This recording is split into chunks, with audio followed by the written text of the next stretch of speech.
রোজ রোজ chicken কষা আর কতই বা খাবো। তো ভাবছিলাম যে আজকে কি বানানো যায় চিকেনটাকে দিয়ে। আর চিকেন কষা তো করবো না, তখনই মাথায় আইডিয়া আসলো, তো চলো আজকে আমি বানাবো গন্ধরাজ চিকেন।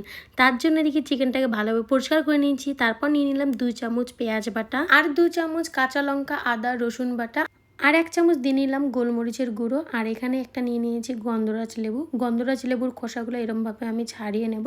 1 চামচের মতো আমি এখানে দিয়ে নেব। তারপর দেবো 2 চামচের মতো টক দই আর দেবো স্বাদ অনুযায়ী লবণ। আর এখানে মিক্স করব রিফাইন তেল। আর এখন মাংসটাকে ভালো করে ম্যারিনেট করে নেব। আর মাংসটা ম্যারিনেট করে 1 থেকে 2 ঘন্টা তোমরা রেখে দেবে। তোমরা চাইলে 1 ঘন্টাও রাখতে পারো। তারপর এখন কড়াই বসিয়ে দিয়ে তেলে ফোড়ন দিয়ে দিচ্ছি। দারচিনি লবঙ্গ এলাচ একটু গুঁড়ো করে নিয়েছি, সেগুলো ফোড়ন দিয়ে এখন মাংসটা দিয়ে নেব। আর মাংসটা দিয়ে এখন ভালোভাবে কষিয়ে নেব। কি সুন্দর একটা কালার এসছে না অটোমেটিক। আর হ্যাঁ, এই রান্নায় কিন্তু কোনো হলুদ ইউজ হবে না। তো চলো মাংসটা ভালো করে আমি কষিয়ে নিচ্ছি। ততক্ষণে কিছু কিছু মিষ্টি দিদি ভাইয়ের কমেন্টে রিপ্লাই দেওয়া যায়। প্রথমে একজন কমেন্ট করেছে, সোনালি লাইফ পুরো কলা পাতাটা বাড়িতে ঢোকাতে হয় না, কেটে ঢোকাতে হয়। তো এটা আমার জানা ছিল না, থ্যাংক ইউ বলার জন্য। তারপর একজন কমেন্ট করেছে, মাম্পি সরকার তোমার পুঁটি মাছের পাতুরিটা খুব সুন্দর হয়েছে, থ্যাংক ইউ মাম্পি। তারপর একজন কমেন্ট করেছে, পূজা দাস দিদি আমার নামটা নিও, আমার নাম পূজা, তোমার ভিডিও খুব সুন্দর লাগে, থ্যাংক ইউ পূজা। তারপর একজন কমেন্ট করেছে, সন্ধ্যা বর্মন কোচবিহারের ভাইরাল খাবার শীতল ছাকার রেসিপি দেখতে চাই দিদি ভাই।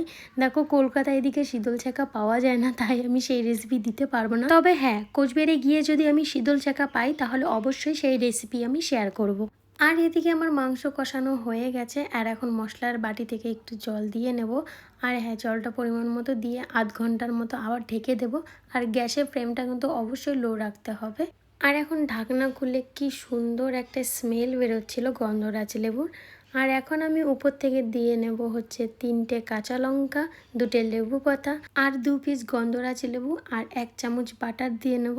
আর দিয়ে নেব 1 চামচ হচ্ছে গোলমরিচের গুঁড়ো। আর হ্যাঁ, লেবু দেওয়ার পর কিন্তু গ্যাসের ফ্লেমটা একদম অফ রাখতে হবে, না হলে মাংসটা তেতো হয়ে যাবে। তারপর 10 মিনিটের মতো আমি ঢাকনা দিয়ে নিলাম। আর ঢাকনা খুলে পরিবেশন করলেই রেডি হয়ে যাবে আমাদের গন্ধরাজ চিকেন।